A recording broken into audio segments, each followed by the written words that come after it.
కేసీఆర్ గారు farm house ను వీడి 14 నెలల తర్వాత బీఆర్ఎస్ వరకు వచ్చి కాంగ్రెస్ పార్టీని ఆడిపూసుకునేటువంటి కార్యక్రమం. బీఆర్ఎస్ పార్టీ మునిగిపోతుందని తెలిసి బీఆర్ఎస్ భవన్కు వచ్చిన ఇతను 14 మాసాలుగా ప్రతిపక్ష నాయకుడిగా ప్రజలు అవకాశం ఇస్తే అసెంబ్లీకి రాని ఈరోజు బీఆర్ఎస్ భవన్కు వచ్చి మునిగిపోతున్న వాళ్ళ పార్టీ నావను కాపాడుకుని చేసే ప్రయత్నాలే కనిపిస్తుంది తప్ప ఊహల్లో తేలిపోతున్నాడు కేసీఆర్ గారు.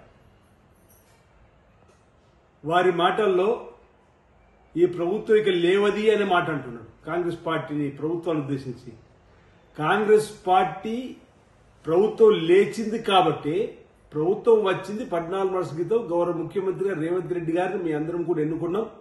ఇందిరమ్మ ప్రభుత్వంలో ప్రజలందరూ కూడా సుఖ సంతోషంతో ముందుకు పోతున్నటువంటి పరిస్థితులలో ఈరోజు 14 మాసాల క్రితం మీ పార్టీని ప్రజలు పక్కన పెట్టారు. పార్లమెంట్ ఎన్నికల్లో మేము జీరోకే పరిమితి చేశారు. మళ్ళీ ఇప్పుడు పంచాయతీ ఎన్నికలు వస్తుందని చెప్పి ఏదో ప్రజలు మభ్యపెట్టే విధంగా మాటలు మాట్లాడితే ప్రజలు వింటరా కేసీఆర్ గారని అడుగుతా ఉన్నారు. వీళ్ళకి అధికారులతో పని చేయించుకోవడం చేత కాదని మాట్లాడుతున్నాడు. అవును, మీలాగా కాళ్ళు మొక్కించుకోవడాలు టెలిఫోన్ ట్యాపింగ్ చేయడాలు మా ప్రభుత్వానికి రావు. మా ముఖ్యమంత్రి రేవంత్ రెడ్డి గారు ఉప ముఖ్యమంత్రి మంత్రులతోటి ప్రతినిత్యం 18 గంటలు మీలాగా ఫామ్ హౌస్లు ఉంటలేదు. సెక్రటరేట్లోకి వచ్చి సంబంధిత అధికారులతో సమీక్షా సమావేశాలు పెట్టి ప్రజలకు అందేటువంటి సంక్షేమ ఫలాలు అందేటువంటి కార్యక్రమం చేస్తున్నారు. మీరు రాష్ట్రాన్ని విధ్వంసం చేసి ధ్వంసం చేసి 7 లక్షల కోట్ల అప్పు తీసుకుపోయినా మీరా ఈరోజు మాట్లాడేదన్నమాట. సందర్భంగా ఉప ఎన్నికలు వస్తున్నాయని చెప్పేది గొప్పలు చెప్తున్నారు. పార్టీ ఫిరాయింపుల గురించి మాట్లాడుతున్నారు. అసలు పార్టీ ఫిరాయింపుల గురించి మాట్లాడే నైతిక హక్కు మీకుందని అడుగుతున్నారు. సుమారు 60 మంది ఎమ్మెల్యేలను ఎమ్మెల్సీలను ఎంపీలని మీ పార్టీలో చేర్చుకోండి. ప్రజాస్వామ్యాన్ని కూని చేసిన మీరు మళ్ళీ ఉప ఎన్నికలు వస్తాయి మేము గెలుస్తామని చెప్పారన్నమాట.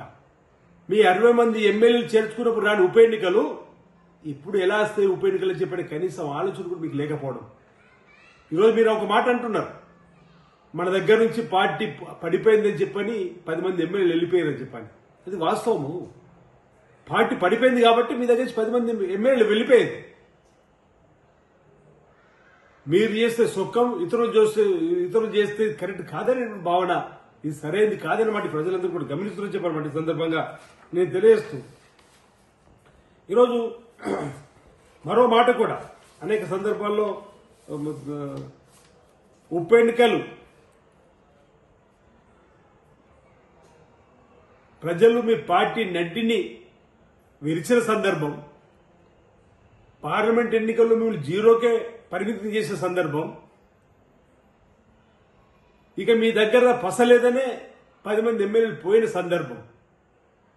అయినా ఇప్పుడు మీరు తెలంగాణ రాష్ట్ర సమితిని భారతీయ రాష్ట్ర సమితికి మార్చిన రోజు తెలంగాణ ప్రాంత ప్రభుత్వం పేగుబంధం తెగిపోయిందని చెప్పి ప్రజలు విశ్వసించిన క్రమంలో మీ వెంట ఉండడానికి ఎవరు కూడా ప్రయత్నం చేయకపోతే ఈరోజు మాపై ఆడిపోసుకునే కార్యక్రమం చేస్తారా అని ఈ మాట సందర్భంగా ప్రజల ద్వారా ఈ సందర్భంగా అడిగేటువంటి కార్యక్రమం చేస్తూ మా గ్రాఫ్ ఏందో మాకు తెలుసు. మా గ్రాఫ్ ఏం పడిపోలేదు, మీ గ్రాఫ్ పడిపోయింది కాబట్టి మీరు ప్రతిపక్షానికే పరిమితమయ్యారు. ఆ ప్రతిపక్షం నుండి సూచన సలహాలు చేయాలని చెప్పంటే అసెంబ్లీకి రారు. ఈ బడ్జెట్ సమావేశంలో అసెంబ్లీకి రండి అని చెప్పని ఈ సందర్భంగా కోరుతూ తెలంగాణ ఇచ్చిన పార్టీలో ఈ రాష్ట్రం కాంగ్రెస్ ప్రభుత్వంలో సురక్షితంగా ఉందన్నమాట సందర్భంగా చెప్తూ మరిన్ని వీడియోస్ కోసం ఛానల్ ని సబ్స్క్రైబ్ చేయండి. లేటెస్ట్ అప్డేట్స్ కోసం వాట్సాప్ ఛానల్ ని ఫాలో అవ్వండి. అండ్ లింక్ డిస్క్రిప్షన్ లో ఉంది.